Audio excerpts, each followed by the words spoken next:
లీలాశుక్ల వారు తమ శ్రీకృష్ణ కర్ణామృతంలో మొదటి అధ్యాయం 5వ శ్లోకంలో శ్రీకృష్ణు యొక్క అందాన్ని చక్కగా వివరించారు.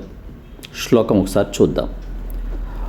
మధురతర స్మితామృత విముగ్ధ ముఖాంబురుహం మదశికి పింఛలాంఛిత మనోజ్ఞకచ ప్రచయం విషయ విషమిషగ్రసన గృధ్నుని చేతసి మే విపుల విలోచనం కిమపి ధామ చకాస్థి చిరం విపుల విలోచనం కిమసి ధామ చకాస్థి చిరం అంటూ ఈ శ్లోకంలో ఆ కృష్ణుని యొక్క మధురమైన రూపాన్ని వర్ణిస్తున్నారు.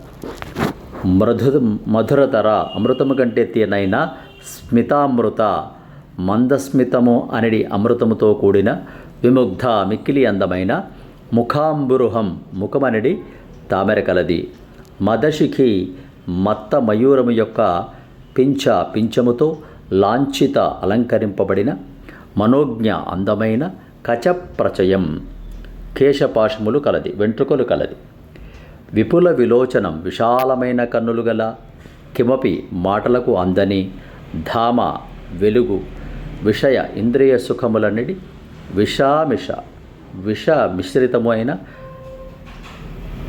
ఘృద్నుని బాగా కోరిక పెంచుకున్న మే చేతసి నా మనస్సునందు చిరం సుస్థిరమై చకాస్తి వెలుగొందుచున్నది ఆ కృష్ణుడి యొక్క రూపమని లీలాశుక్ల వారు తెలియజేస్తున్నారు.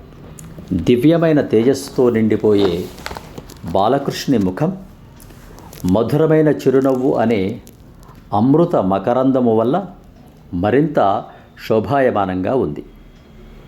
తలలో ధరించిన నెమలిపించం ఆ తేజోమూర్తికి విశాలమైన కళ్ళు మరింత అందాన్నిస్తున్నాయి.